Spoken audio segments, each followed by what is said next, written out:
Like all fairy tales, this story begins in a blessed kingdom. After long remaining childless, the king and queen finally received a daughter after eating a magical rose. The princess was granted every blessing imaginable in the world: peerless virtue, incomparable beauty, and a voice like a nightingale, destined for a perfect life, until love itself lulled her into sleep. A shadowy figure with blazing crimson eyes cast a dark curse upon her, plunging her into a slumber that would last for centuries. This was a twisted version of Sleeping Beauty. 700 years later, the once blessed kingdom had become a ruin of thorns and hatred, a cursed land haunted by souls bent on revenge. Within the decaying castle walls lay the princess who had fallen asleep for love. It was said she was waiting for true love's kiss to awaken her. But the world had long since grown greedy, and the glowing-eyed figure in the shadows spoke not of love, but of how to divide her lands and seize her jewels, treasures worth more than a forgotten princess. A blond man in a feathered hat stood before the thorn-wrapped castle, a cruel sneer curling at his lips as he weighed his choices. And just then, the sleeping princess awoke, her eyes trembling faintly as they opened. But there was no prince at her side, no joyful celebration, only the heavy, brutal reality of a new world. She sat up in a dark and dreadful room, surrounded by skeletal hands reaching toward her. A cold wave of terror swept through her, and she could not help wondering if this was hell. The prince had not saved her. He had taken everything. And so began the story of the awakened princess Rosemary. At a grand ball, Rosemary stood proudly while one prince mocked her tattered clothes, only for a woman named Princess Mary to rebuke his rudeness. Then Prince Kramer invited Rosemary to dance, and to everyone's surprise, she accepted with grace. A watchful queen observed from the side, unsettled by Rosemary's flawless manners and lingering eerie beauty, calling her a strange woman. Kramer invited Rosemary to stay the night, and the moment she heard there would be food, she readily agreed. The queen then announced that they would use the old method to find the true princess. Rosemary and her companion Hans were taken to a lavish chamber glittering with gold, and both were stunned by the wealth before them. Yet the dinner waiting for them was an extremely bizarre sight. The maids served them an entire table full of peas. One maid explained that the kingdom of Sadieville had once been a barren land. That changed when a certain prince brought back a sacred treasure, a ring. After the people prayed to it, peas grew in abundance and saved them from starvation. She added that only a true princess could wear the ring, which was why Prince Kramer was searching for one. Then she suggested they go admire the beautiful pea garden. Once the maid left, Rosemary and Hans could no longer suppress their hunger. Hans had wanted to check first to see if the food was poisoned, but Rosemary had already started eating, frankly admitting that she had been agonizingly hungry for 3 whole days. A hard life indeed for a so-called princess. She ordered Hans to hurry up and eat, then pack up the leftovers for her, because after insisting on buying a horse and a gun, they were out of money. Later, after bathing, Hans gently scolded her for not drying her hair, but she coldly pushed him away, reminding him that only a month had passed and he should not touch her. At a loss, Hans quickly apologized, saying he had forgotten that she was no longer a child. Rosemary stared at the golden bed in a daze, then stopped Hans as he was about to leave,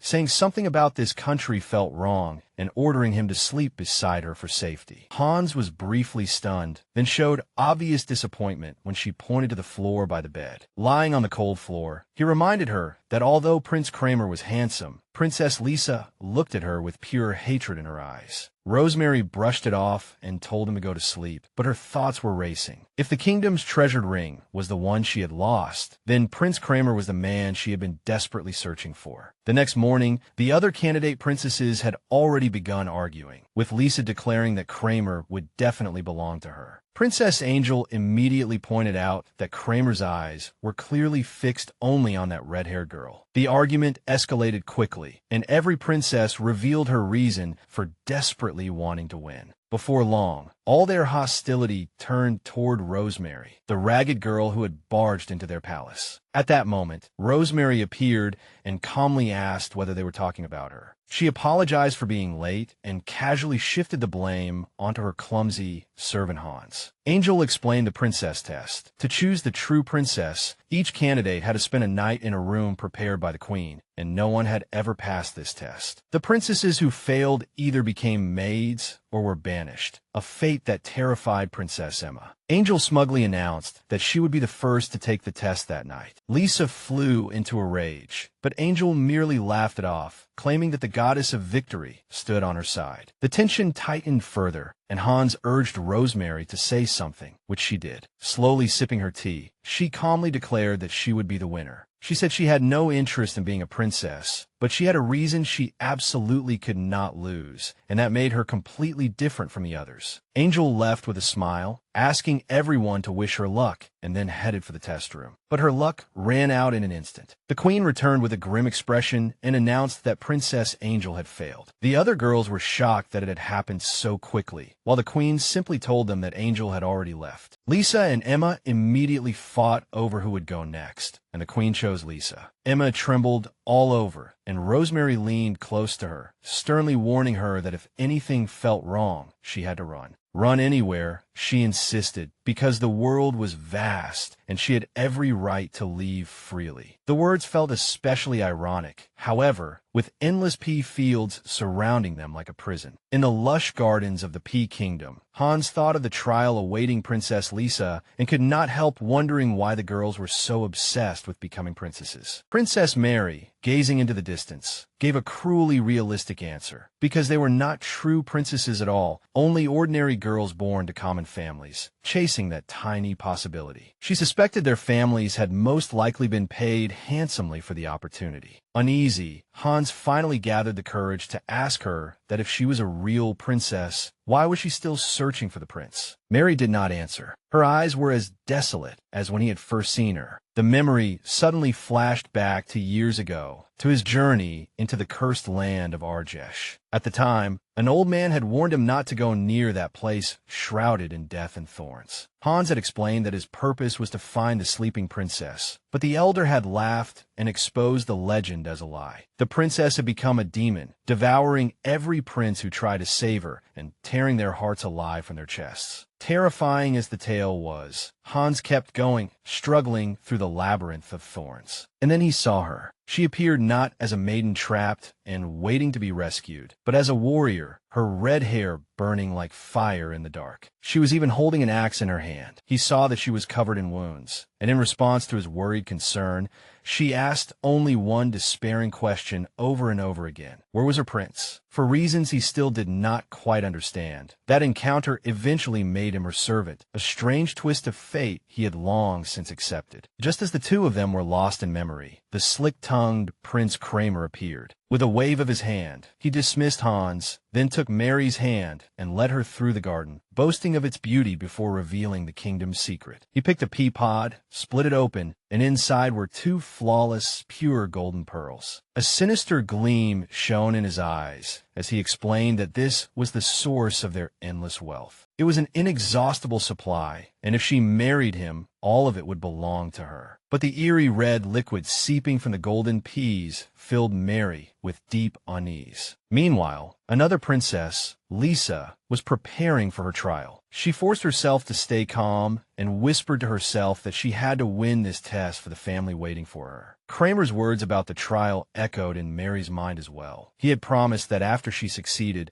he would place the legendary ring on her finger, then left her with an ominous warning. Tonight, do not close your eyes. A sudden sense of urgency seized Mary, and she rushed out of the hall, declaring that she had to find Lisa. They ran into another princess, Emma, who confirmed that Lisa had already gone to undergo the trial. Ignoring Emma's panicked protests, Mary declared that they had to stop Lisa and, if necessary, drag her out by force. Emma pointed out the room to them while pleading for them to turn back, trembling with fear of being banished. But Mary paid her no attention at all. Reaching the door and finding it locked, Mary skillfully picked the lock in an instant, leaving Hans dumbfounded. The room inside was pitch black, but the moment they stepped forward, the candles on the stand suddenly lit by themselves, revealing a horrifying sight. Princess Lisa lay in a pool of blood, already dead. Emma let out a scream of terror, but Mary remained chillingly calm, concluding that this was the sacrifice demanded by the ring. She noticed a dagger and a locket on the floor. She opened the locket and found a portrait of Lisa with her family, now a keepsake of no use to anyone. Sensing that someone was approaching, she told everyone to leave at once, only to find that Hans had already fainted from fright. Utterly useless. Back in the room, the shaken Emma was still trembling, while the resolute Mary announced that she would take the trial on the second night. But Emma had to use the chance to escape. She pressed a piece of gold into Emma's hand and told her to take a horse and asked the maids for help. Emma tearfully refused, begging Mary to flee this dangerous place with her. Even Hans, who had finally recovered, chimed in to say that he had already packed their luggage. Mary gently interrupted Emma's plea. A confident smile, almost frightening in its certainty, appeared on her lips as she whispered the final chilling truth. An ordinary prince could never kill her. Princess Rosemary and her servant Hans were led by the queen into a splendid bedchamber, and the queen grimly declared that tonight was Rosemary's turn. Pointing to the absurdly tall bed, she explained that it had 20 mattresses and 20 feather quilts laid upon it, and Rosemary had to sleep there for one night. The queen also mentioned that Rosemary's servant would remain with her, but Hans nervously insisted that he would sleep on the floor. The queen gave a sinister smile, wished her pleasant dreams, and then locked the door behind her. Once they were alone, Hans remarked that the room was disturbingly clean, especially considering that someone had died there just yesterday. Rosemary, however, focused only on her task. Prince Kramer had told her that if she wanted to pass the test, she absolutely must not fall asleep. But if she wanted to uncover the truth of how the others had died, she knew she had no choice but to enter the dream. Hans was horrified that she really intended to sleep and hurriedly reminded her of the warning. At midnight, a man would appear. But Rosemary did not care at all, asking him in return why she should fear a mere man. Even so, Hans still sensed an invisible air of hatred filling the room and insisted on keeping watch. When Rosemary admitted that she was too tense to fall asleep anyway, Hans offered to sing her a lullaby. As his gentle singing filled the room, the melody touched something deep inside Rosemary, making her feel it was strangely familiar and strangely comforting. In that hazy moment,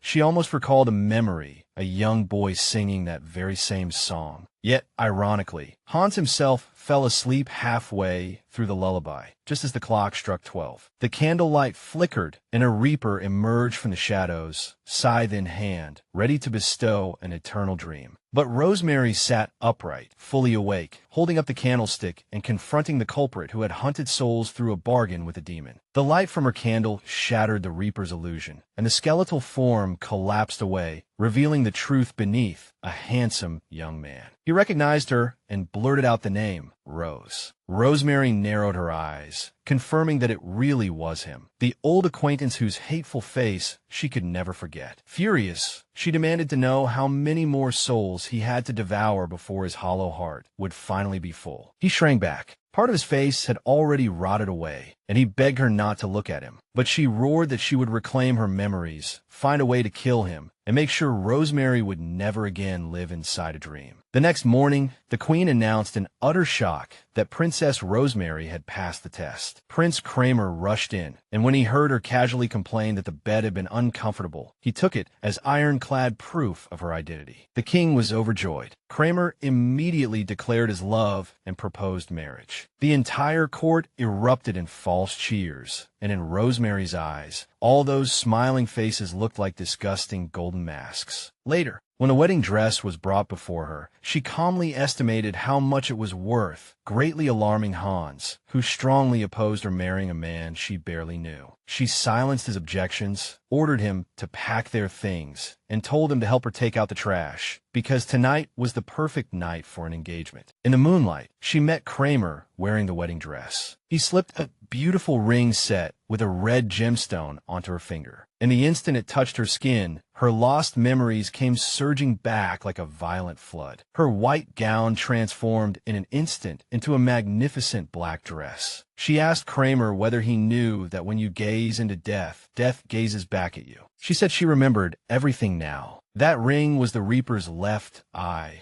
a token of love once given by a man she had known, a dream that looked beautiful but was in truth a prison. And now, she declared, it was time to take back everything that belonged to her. With a cruel smile, she told the heartless prince that she had wanted them to witness this ritual with their own eyes. At a wave of her hand, the vengeful spirits of all his past victims rose from the blood-soaked earth. Akuma let out a scream of utter terror. He shouted for the guards, but Hans had already frozen them so completely they could not move. As the ghosts lunged at him, he desperately promised them gold and proper burials. But his pleading was cut short when Rosemary stabbed him with a dagger that had belonged to Lisa, another of his victims. With a cold laugh, she said he had never been searching for a true princess at all, but for an obedient accomplice. As he screamed that he was the source of the kingdom's wealth and that without him they were nothing, the vengeful spirits seized him and dragged him underground. When a midnight bell rang, Rosemary calmly said it was time to sleep. Kramer's hand was the last part of him to vanish, and even as he disappeared, he viciously cursed her name. Rosemary wiped a drop of blood from her cheek and bid him good night, wishing him eternal sleep beneath the soil, like the pea buried under 40 layers of mattresses. Hans stumbled into the horrifying scene and asked in shock whether Rosemary had done this and where Prince Kramer had gone. Rosemary calmly replied that she had planted the prince in the ground, which was a fitting ending for him. Then she tossed the torch onto the earth. A raging fire erupted at once, consuming the cursed land. As the two watched the flames, she explained the brutal truth to Hans. The girls brought here had never been meant to be married at all. They were sacrifices. Their bodies and souls had been devoured by the demon to create wealth and power for this kingdom. Their white bones had laid the foundation for it all, while others enjoyed the rewards. With a wave of her hand, she declared that they were finally free. Strands of shimmering young women's souls rose into the night sky. As they ascended, they thanked Princess Rosemary. One girl asked her to deliver a pendant to her younger sister, and then they all faded away. Hans watched in awe, realizing that they were truly gone. Rosemary then thoughtfully recalled something her mother had once said. Pure human souls are priceless treasures, no matter how brief a life may be. Now finally understanding the deeper purpose of her plan, Hans asked whether the ring she wore was the key to releasing those souls. Rosemary confirmed it and revealed her true purpose. There were things she had to reclaim, and there were people she had to kill with her own hands. It was a journey with no end in sight. She gave Hans one final chance to turn back. But just as the guards cried out about the fire and the missing prince, Hans pulled her close. In a low voice, he begged her to take him with her, swearing he would never regret it. Then he picked her up and carried her away from the burning kingdom. From a distance, Rosemary watched the chaos spread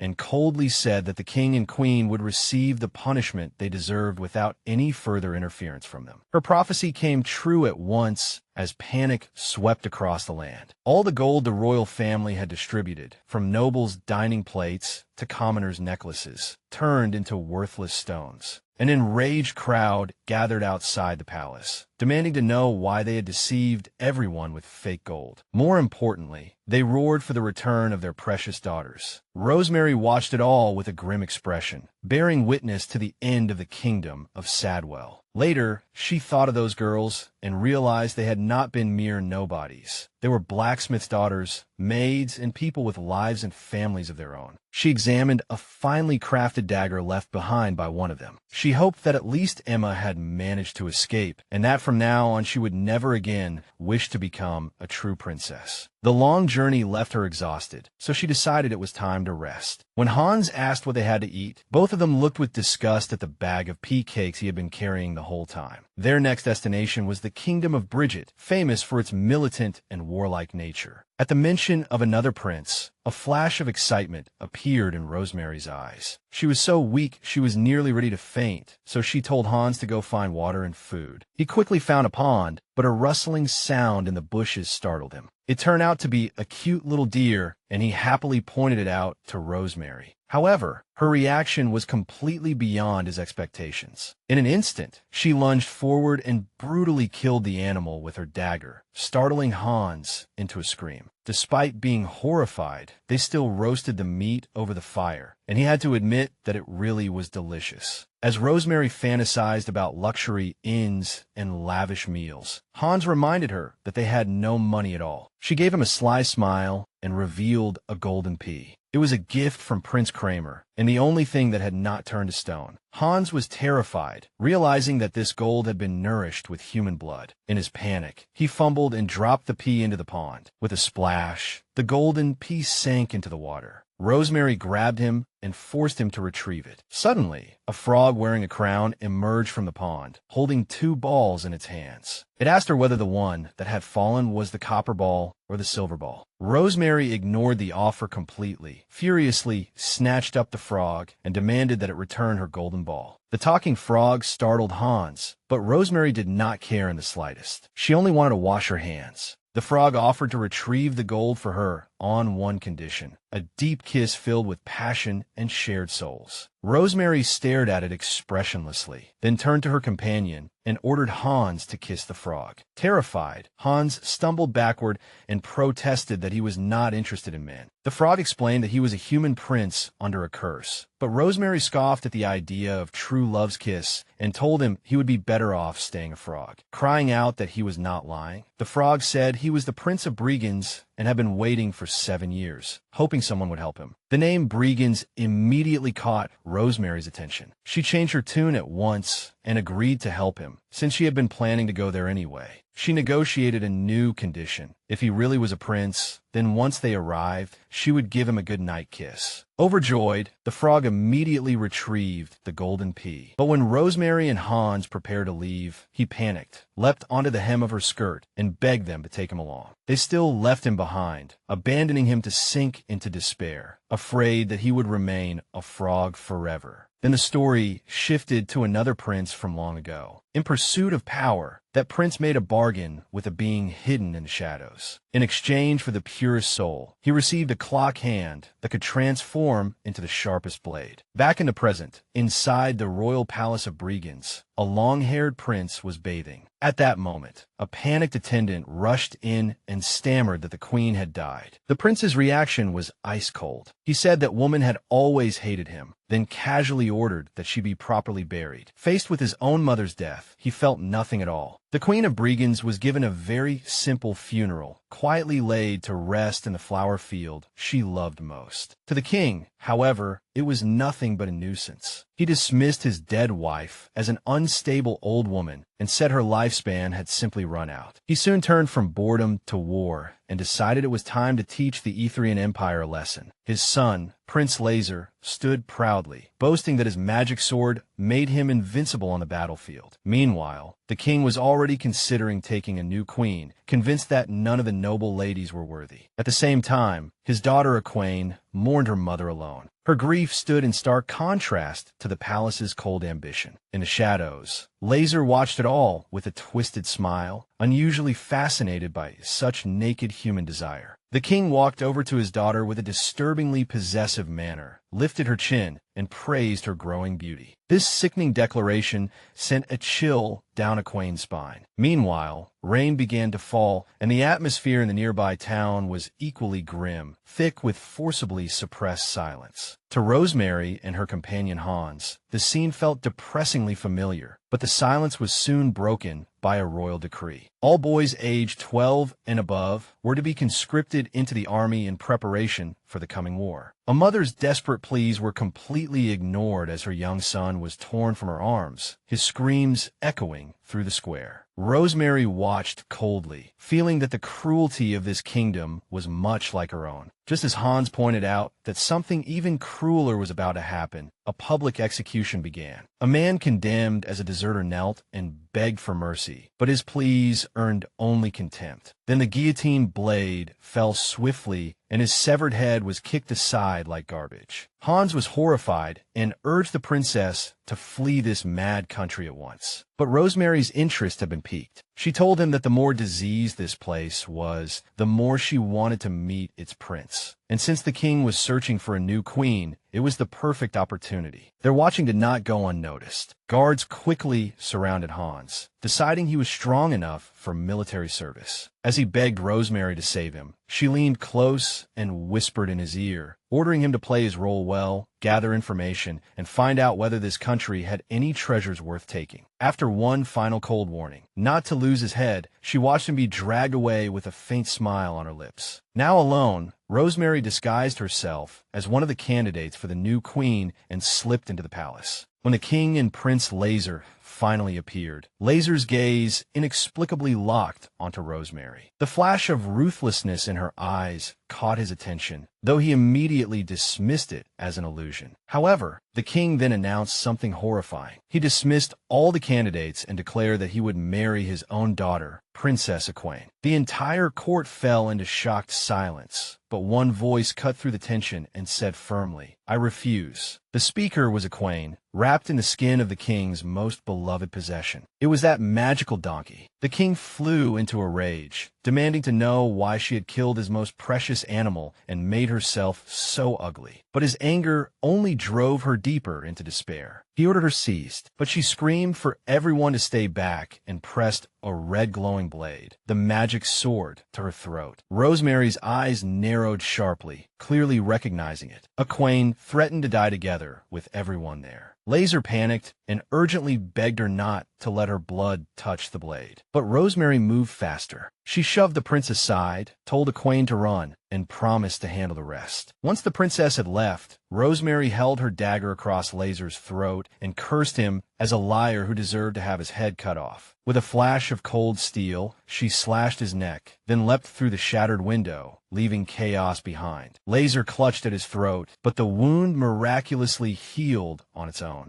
This undeniably confirmed his unnatural power. He immediately ordered the city gates sealed and the escaped princess hunted down. Meanwhile, the city's cruelty continued, and Hans's turn at the guillotine arrived. He begged desperately, saying he was only a tourist, but no one paid him any attention. As the blade was about to fall, he cried out in despair for the princess. At the last possible moment, Rosemary's voice rang out and stopped everyone. She declared that Hans was her servant, but her authority was soon interrupted by another royal order. The invasion was cancelled, and the search for Princess Equine and the stolen magic sword had now become the kingdom's highest priority. Now free again, Hans followed Rosemary into an inn. At that moment, a talking frog suddenly appeared, claiming to be a prince and shamelessly flirting with the waitress. Rosemary showed no interest at all and calmly suggested that roast frog might make a fine dinner, then held the terrified amphibian over the fire. The frog prince hurriedly explained that he was the real prince. While trying to throw the cursed magic sword into the lake, he had accidentally released a monster and ended up transformed into this form. Rosemary immediately connected everything. The man in the palace was the monster, an imposter who had taken the real Laser's place. As Hans was still processing this astonishing truth, the Frog Prince asked why they were looking for his sister Equine. The moment the princess's name was mentioned, the local women around them immediately grew alert, gathered around their table with hostility, and swore to protect Equine from falling into the king's lackey's hands. Just as they were about to be thrown out, the frog suddenly jumped onto the table, stunned the whole room, and declared that he was the true Prince Laser and that the ruler in the castle was a fake. Naturally, a muscular frog claiming to be Prince Laser was met with nothing but doubt. His claims of royal identity were dismissed as nonsense. He desperately flexed his amphibian muscles, insisting that this body itself was proof, but that only drew more laughter, and in the end he could only lament that he would probably have to sleep on the streets again tonight. Hans dryly remarked that Princess Rosemary was indeed getting more and more skilled at packing supplies. In the forest, Laser poured out his heart to her. He told a dreadful story. His own younger sister, Equine,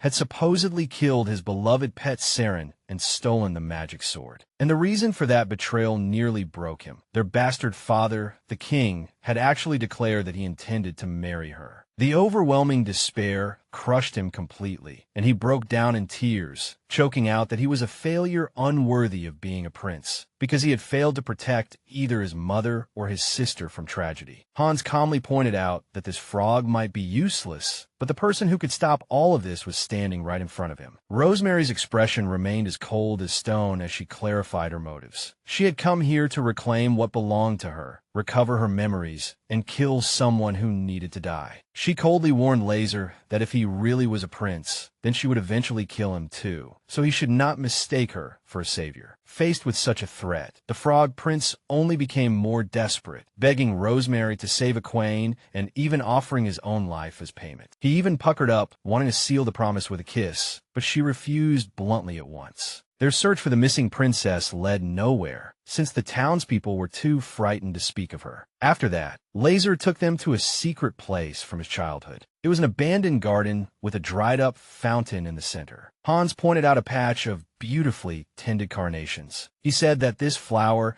symbolized a mother's love, able to bloom even in the bleakest places. Laser was immediately overwhelmed with emotion, realizing that his sister must have been caring for these flowers all through the past 7 years. A memory flooded into his mind, his mother lying in the flower field with him and Egwene, telling them that a steadfast heart would never be defeated by the magic sword. At the time, he had boasted that inheriting the magic sword was his duty, while Egwene had worried that he would become angry and frightening like their father. Their mother had simply pulled them both tightly into her arms and hoped that one day they would rule a land without war or sorrow. When the memory faded, the Frog Prince cried out his sister's name in the empty garden. 3 days passed, and the princess was still nowhere to be found. While the imposter prince's patience ran out, he issued a terrible order. Until Princess Egwene was found, one commoner would be beheaded every day. Each day, a young woman named Melina was dragged toward the guillotine, screaming without end. Rosemary watched in disgust and mocked the old king as already having gone mad. That became the final straw for Laser. Roaring in fury, he denounced the imposter for daring to commit such atrocities while wearing his handsome face. He leaped onto the execution platform, but the fake prince only found the sight of a talking frog amusing. Laser shouted to the crowd, declaring that he was the real Prince Laser and that the man on the throne was a monster. The imposter sneered and asked the crowd who looked more like a monster, him or Talking Frog. Confident of victory, he ordered the execution to continue. But before the blade could fall, a sword came flying through the air and knocked the executioner's hand aside. Rosemary casually admitted that she had thrown the sword and told Hans that he had not been using it anyway.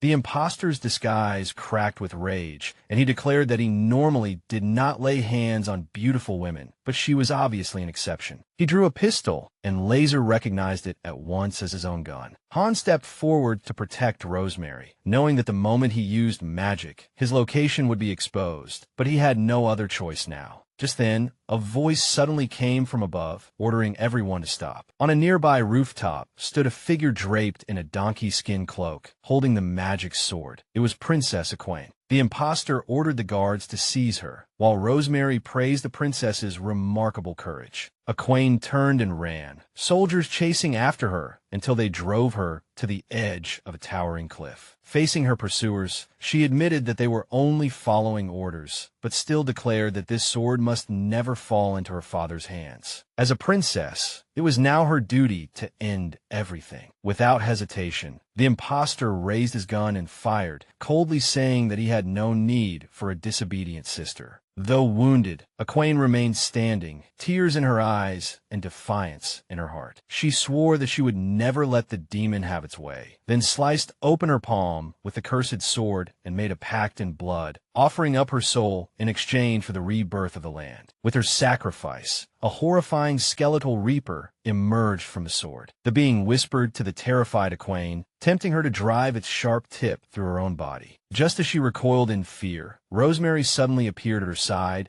and gently told her that she had already done enough and could rest now. She took the magic sword, and a fragment of memory returned to Rosemary's mind. The hand of time, she faced the Reaper and declared that it might take lives, but it could never govern time itself. Under her power, the being turned into nothingness and vanished completely. When the imposter demanded the sword, Rosemary spoke of legends and virgin sacrifices, then revealed her true identity, declaring that they were the true masters of time. When she raised the sword, the entire world froze. The false prince stiffened in place, eyes wide with terror as he realized that time itself had stopped. Rosemary looked down on him from above, her eyes full of contempt, and with a single word sentenced him to his fate, die. As the enemy remained frozen, Laser flung himself into his sister's arms. Egwene finally recognized her brother, stunned by how much he had changed. Rosemary explained the sword's power, then calmly ordered Hans to tie up the executioners and announced that she now had to make a trip to the royal palace. She appeared before the terrified old king. The king demanded to know how she had come to possess the magic sword, but calling for the guards was useless because they too were frozen. Rosemary told him that the time had come for his judgment. Not long afterward, the people gathered before the execution platform once again. Princess Egwene appeared, no longer draped in donkey skin. She told the people the truth. Her brother Laser had been turned into a frog by the magic sword, and the man they had mistaken for the prince was actually a monster. Murmurs of dawning understanding spread through the crowd, while the bound and utterly defeated king was also dragged forward. He laughed like a madman, insisting that his daughter had gone insane and screaming for the people to release him. But at that moment, the headless corpse actually continued speaking. The horrifying sight defied all reason, and the terrified crowd scattered in all directions. A burst of sinister laughter came from the bloody stump of its neck, saying it had more than one head. To prove it, another crazed and twisted face grew out of its shoulder, grinning hideously. The frog, Prince Laser, let out a disgusted croak, obviously revolted by the grotesque sight. But Princess Rosemary had run out of patience. With cold fury, she ordered the monster to stop playing tricks and show its true form at once. A burst of dark energy exploded outward, warping the creature's body until it finally transformed into a gigantic two-headed dragon, roaring with evil power. It swore that next time the red-haired princess would not be so lucky, then soared into the air, vowing swift and painful revenge. After it disappeared, Rosemary realized that the monster in the lake had originally been a three-headed dragon. That realization sent Prince Laser into panicked despair, and he kept begging them to lift his curse before abandoning him. Later, deep in the forest, they tracked the monster all the way to a silent lake. There, Rosemary decided to fetch the water herself, half-jokingly reminding Hans that he was the one who had dropped the golden ball in last time. Then she turned her sharp gaze toward the frog prince and demanded payment for saving his life. 10 days of the finest royal meals, plus a pistol. Laser, as always, was skilled at bargaining and agreed at once, but demanded a kiss in exchange. Rosemary immediately rejected the proposal, explaining that a kiss without feeling was meaningless and could never break his curse. Egwene scolded her brother for being so shameless, especially in front of Hans, naturally assuming that Hans was Rosemary's lover. Hans blushed and hurriedly denied the accusation. But just as Rosemary bit into a piece of bread, the calm was shattered. The dragon suddenly burst out of the water. Its massive tail wrapped around her and dragged her down into the dark depths of the lake. Hans and Laser screamed her name in terror as she was dragged under. The dragon smugly mocked her beneath the water, declaring that this lake was its domain and that it would drown her without mercy. But Rosemary was no fragile girl waiting to be rescued. She snapped her eyes open, cold and resolute, and drove the magic sword deep into the monster's flesh. Blood sprayed everywhere, and its other head was severed as well, while Egwene could only watch in horror from the surface.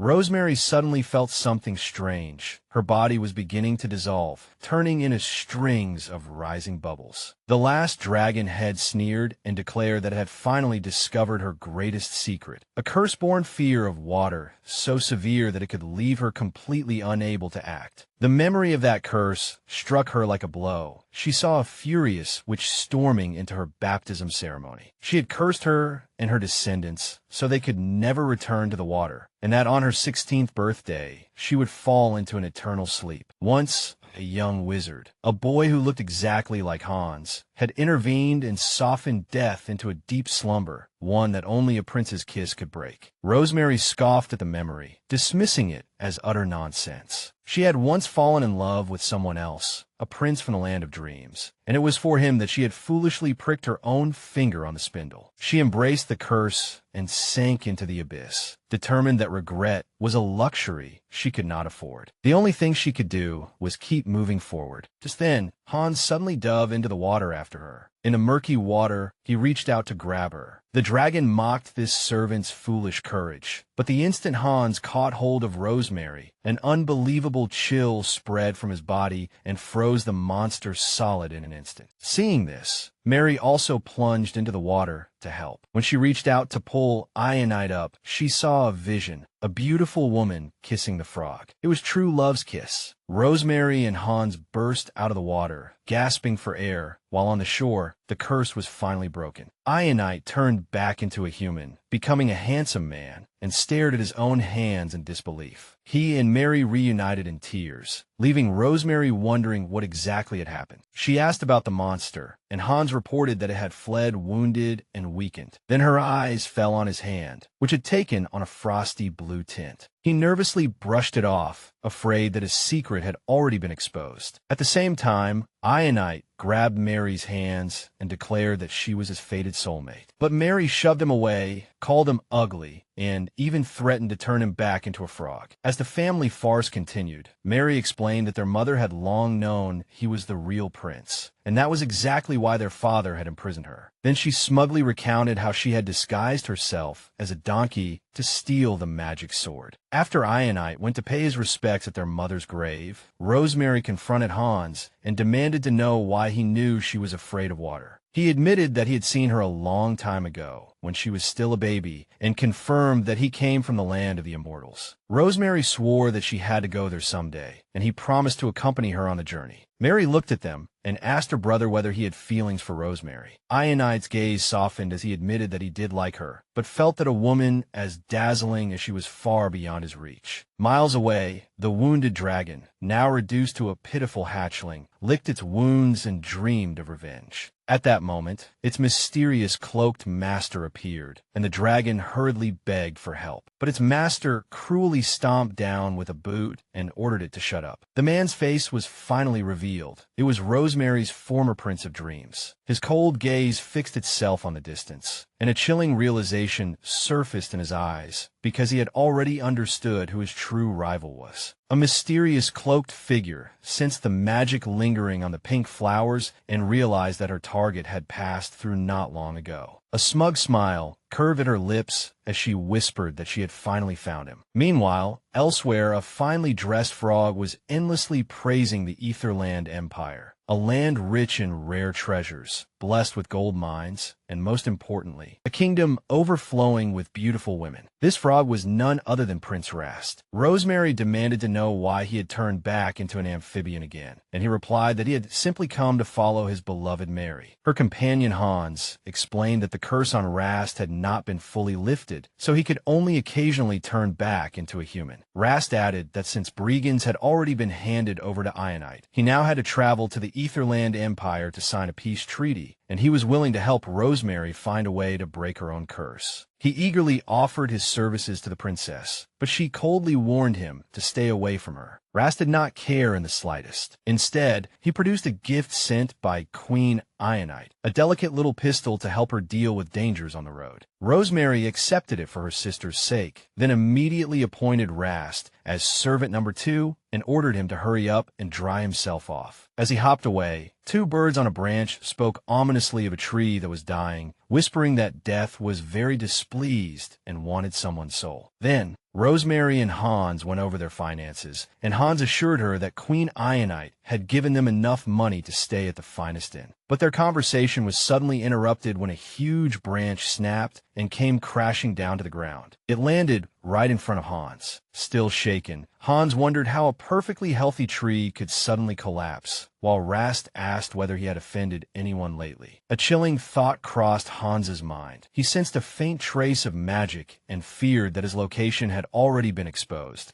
so he forced himself to prepare for the possibility of being captured. They soon arrived at the Etherland Empire. Meanwhile, in a magnificent palace, a narcissistic blonde prince was asking his magic mirror who was the most handsome in the world. The mirror confirmed that it was him, and he burst into manic laughter, swearing that no one's beauty could surpass his own. His self-adoration was interrupted by a cloaked figure whom he addressed as Master. The Master rebuked the foolishness of humans and brought a warning. A woman was coming to take back the magic mirror, and she was going to kill the prince as well. The prince scoffed at the threat and arrogantly promised that he would deal with the woman himself and offer her soul to his master. But his master forbade it, ordering the prince instead to capture her and kill the annoying man by her side, while Hans's image appeared in the mirror. In the city, Rosemary and her group arrived at the market looking for a weapon that could kill without spilling blood, only for Hans to discover that their money had mysteriously vanished. They noticed that all the local women were obsessed with their looks, each clutching a little mirror in her hand, which explained why this country was famed for its beauties. Then their attention shifted to Rast, who had already turned back into a handsome human and was effortlessly using fine wine and sweet words to charm two local women. Rosemary finally ran out of patience. She seized him by the collar, accused him of clearly wanting to get himself eaten as frog meat, and furiously ordered him to turn back immediately. Penniless Rosemary lamented how they always ended up so poor. That was until Hans spotted a recruitment notice from Borja Palace, saying they were seeking highly skilled hunters and offering a reward of 10 million gold coins. Brimming with confidence, Rosemary declared that there was no prey she could not kill, and the three of them headed straight for the palace. Inside the palace, a cruel queen was also asking her magic mirror whether she was the most beautiful of all, but the mirror mocked her aging face. Enraged, she smashed the mirror. As she despaired over the wrinkles on her face, the dark spirit within the mirror whispered its temptation to her, saying that it was all Snow White's fault, that giving birth to that child had made her old and ugly. It also revealed that Snow White was hiding in a cabin in the Etherland forest that belonged to the seven dwarfs. The queen shrieked an order for her attendants to bring in the hunters she had summoned. Rosemary's group, along with another blonde hunter, were brought before her, and Rosemary immediately demanded half the reward up front. They were told that there was only one reward, and whoever killed the target first would claim it. The queen then gave a horrifying order: kill the person in the forest cabin and bring back her heart and liver. Hans was appalled to discover that their prey was actually a human being. But Rosemary had already left, determined to win the reward. The blonde hunter revealed a meaningful smile, and his gaze lingered on Hans with an unsettling intensity. Once they entered the forest, they tracked their target onward, with that silent, strange hunter following behind them. They found the cabin, and Rosemary kicked the door open without hesitation, revealing a terrified young girl inside. The girl immediately turned and ran. Rosemary ordered Hans to catch her, but she vanished into the woods with unbelievable speed. Suddenly, a gunshot split the air.